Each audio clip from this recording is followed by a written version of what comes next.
ബില്ലിൽ ഇപ്പോൾ മുസ്ലിം ലീഗ് നേതാക്കൾ മാധ്യമങ്ങൾ കാണുകയാണ് അതിലേക്ക്. അതെ, സതീശന് കേരളത്തിൻ്റെ മുഖ്യമന്ത്രിയായി AICC പ്രഖ്യാപിച്ചിരിക്കുകയാണ്. വലിയ സന്തോഷമുണ്ട്. അദ്ദേഹത്തിന് എല്ലാ വിധത്തിലുള്ള അഭിനന്ദനങ്ങളും നേരുകയാണ്. ഞങ്ങൾ നേരത്തെ തന്നെ പറഞ്ഞതാണ്, കോൺഗ്രസ് ഹൈക്കമാൻഡിൻ്റെ തീരുമാനമാണ് പ്രധാനമായിട്ടുള്ളത്. ഹൈക്കമാൻഡ് തീരുമാനിച്ചു. ആ തീരുമാനം കേരള ജനതയ്ക്കൊപ്പം ഞങ്ങളും അംഗീകരിക്കുകയാണ്. മുസ്ലിം ലീഗ് പരിപൂർണമായും അംഗീകരിച്ചിരിക്കുന്നു. ഒരു നല്ല ഭരണം നടത്തുവാൻ തീർച്ചയായിട്ടും സതീശന് സാധിക്കും. ടീം UDF ആണല്ലോ സതീശൻ തെരഞ്ഞെടുപ്പിൻ്റെ എല്ലാ സമയങ്ങളിലും അദ്ദേഹം പറഞ്ഞ വാക്ക് അതാണ്. തീർച്ചയായിട്ടും ടീം UDFൻ്റെ തന്നെ ഒരു ഭരണമായിരിക്കും ഇനി അടുത്ത 5 വർഷക്കാലം ഇനി തുടർന്നും കേരളത്തിൽ ഉണ്ടാകാൻ പോകുന്നത് എന്നുള്ളതിൽ ഞങ്ങൾക്ക് വലിയ സന്തോഷമുണ്ട്. എല്ലാ വിധത്തിലുള്ള അഭിനന്ദനങ്ങളും ആഹ്ലാദങ്ങളും പങ്കുവെക്കുകയാണ്.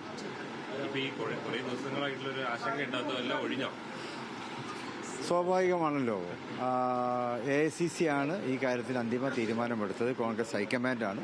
ഹൈക്കമാൻഡ് ഈ കാര്യത്തിൽ ജനാധിപത്യപരമായിട്ടുള്ള എല്ലാ കാര്യങ്ങളും അവർ പരിശോധിച്ചുകൊണ്ടിരുന്നു. MP-മാർ, MLA-മാർ, എല്ലാ ജനാധിപത്യ പ്രക്രിയകളും അവർ വിശദമായിട്ട് തന്നെ അവർ ചർച്ച ചെയ്തു. ഞങ്ങൾ ഘടകകക്ഷികളുടെ തീരുമാനവും ഘടകകക്ഷികളുടെ അഭിപ്രായങ്ങളും ഒന്നിലേറെ തവണ അവർ ഞങ്ങളോട് ചോദിച്ചിട്ടുണ്ടായിരുന്നു. ഇന്നും ഖാർഗെജി ഞങ്ങളൊക്കെ വിളിച്ചു, ഞങ്ങളുടെ അഭിപ്രായങ്ങൾ ഞങ്ങൾ പറഞ്ഞു. അപ്പോൾ എല്ലാ ജനാധിപത്യ പ്രക്രിയയും പൂർത്തീകരിക്കാൻ കുറച്ച് സമയമെടുത്തു എന്ന് മാത്രം, അതല്ലാതെ മറ്റ് ബുദ്ധിമുട്ടൊന്നും ഉണ്ടായിട്ടില്ല. കേരള ജനത ഈ തെരഞ്ഞെടുപ്പിൽ ഒരു ജനവിധി ഉണ്ടായിട്ടുണ്ടല്ലോ.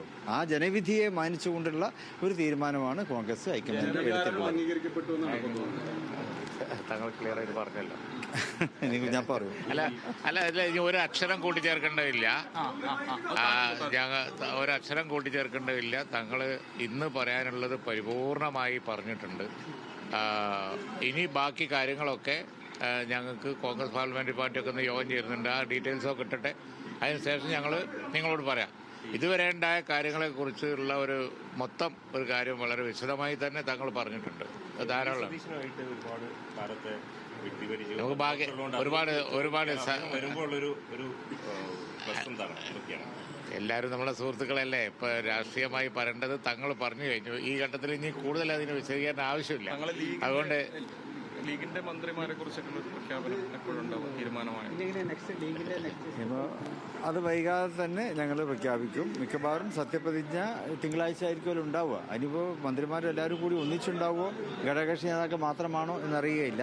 ഏതായാലും വൈകാതെ തന്നെ ലീഗിന്റെ മന്ത്രിമാരെ ഞങ്ങൾക്ക് പ്രഖ്യാപിക്കുവാൻ സാധിക്കും. അല്ല, ഇപ്പൊ ഇന്നത്തേക്ക് ആവശ്യമുള്ളതൊക്കെ തങ്ങൾ പറഞ്ഞു. നിങ്ങൾ കൂടുതൽ